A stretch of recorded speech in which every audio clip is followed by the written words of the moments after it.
Toronto Raptors have made the postseason for 5 consecutive years, the last 3 of which they were knocked out by the Cleveland Cavaliers. LeBron James is no longer in this conference, but it seems to have gotten a lot better. All the talk so far has been on the Philadelphia 76ers, who have acquired Jimmy Butler recently, the Boston Celtics, who are struggling still to find their chemistry, and the Milwaukee Bucks, who under Mike Budenholzer have improved mightily. But the Toronto Raptors currently have the best record in the NBA. They've acquired top 5 player Kawhi Leonard, and Nick Nurse, who was an assistant here for the last 5 seasons, is now the head coach, replacing Dwayne Casey, who won Coach of the Year last season after being fired by the Raptors. But is it the year that Toronto finally make the NBA Finals?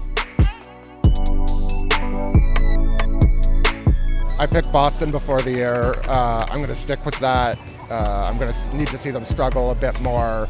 Their defense has been so good this year that's sort of, my head says, because of the coaching and because of the talent, they'll get it right in the end.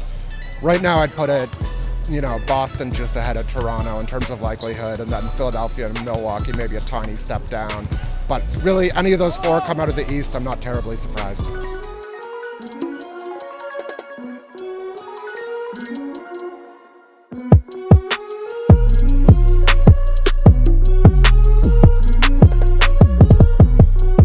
We are early in the season. We're playing very, very well for 26, 28, 30 minutes, 32 minutes some night, and we're trying to extend that out. I understand that. We're not trying to or going to play perfectly for 48 minutes or even close to it at this stage, but we're trying to stretch that out as we go here in the season, and we need to concentrate on that better.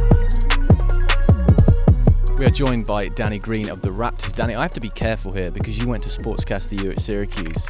What inspired you to go and do that? You don't have to be careful, man. You're probably way better than I would ever be. But no, it's just something that I want to prepare for after basketball. So I wanted to see my options and see what I might want to do. I've considered other things, but I want to stay around the game. But I just think coaching for me would be a little stressful. So that's just another route. Stay around the game, talk about the game, and still be involved. Have you appreciated the media more having done that or not? Oh, for sure. And also I have a podcast now, so having done those two things, the podcast and then doing the Sportscaster U, you realize how it's not that easy. One, you realize that people are just doing their job, and you can't hate the media for what they ask or if they're trying to get a story. Certain ways to go about it, obviously, but you definitely appreciate them a lot more for what they do and how those guys operate on the tube. It's not easy at all.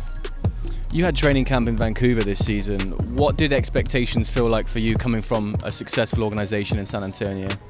Let's say we just wanted to continue to grow and get better.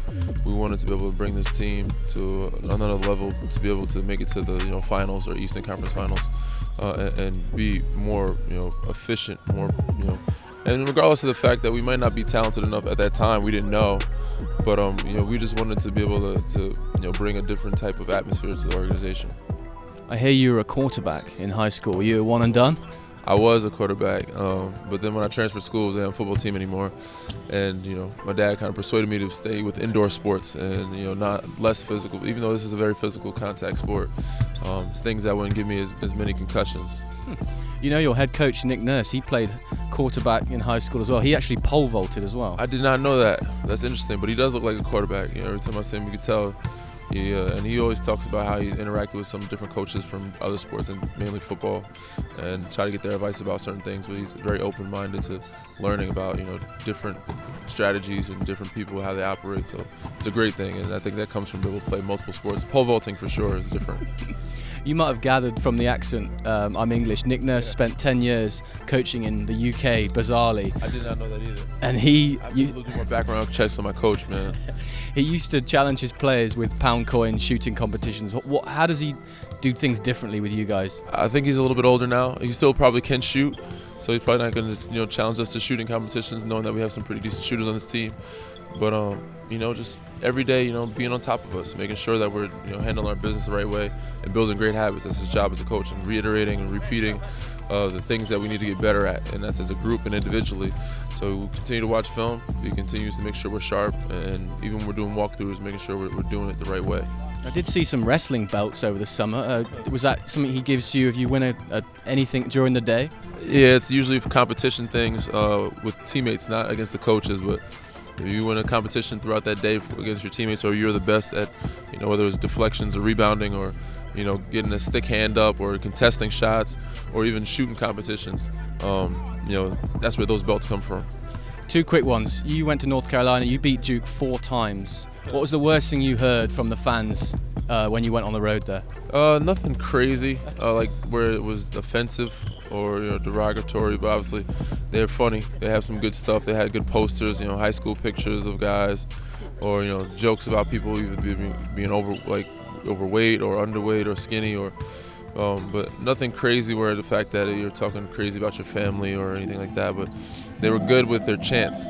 It seemed like they took a class or something on how to chant. They were all in sync. They knew all the the words. Then they all were like a choir. So it was a lot of fun playing in that arena. And you have something in common with Michael Jordan and James Worthy. Do you know what it is?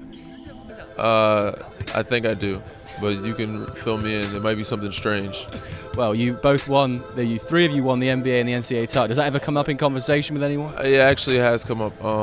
Probably more recent after when we did win in 2014. I haven't talked about it much since then because those guys are well above what I have done, and I'm still trying to achieve. It's still never too late, but those guys are in a different category, different realm than where I'm at right now, and I'm just still trying to strive to be even better. You have time yet. Thanks for your time, Danny. Thank you.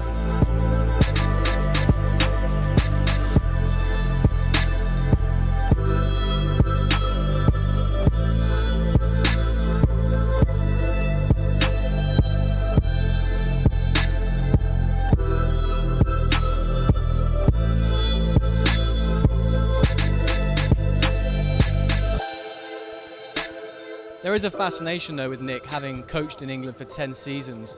What did you learn about him when he was an assistant for 5 years with the Toronto? He's definitely a very creative mind.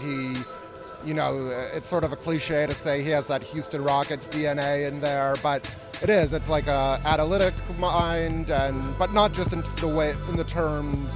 the way we talk about analytics in basketball. It's just dissecting the game from a bit of an off-center approach that it's sort of appealing to people who like to think about the game, and there's definitely less of that old school, we're going to practice them really hard and we're going to run them until they know everything. There's a bit more of a experimental vibe to Nick Nurse for sure. Kawhi Leonard is the obvious answer, but what's different to last year? I think it's an extension of Kawhi Leonard in that they just have so many defensive looks they can bring. Within the last 2 games, we saw Kawhi Leonard, OG Anunoby, and Pascal Siakam playing across the front line, and then in another game we saw them playing the shooting guard, small forward, and power forward with a traditional center. And that's just so much defensive flexibility, and they really aren't playing well enough, or they aren't playing up to their potential defensively, but I think their potential on defense outpaces their offensive potential, if that makes sense. We haven't seen that necessarily show itself, but if this team is gonna be special, it's probably gonna be led on that end.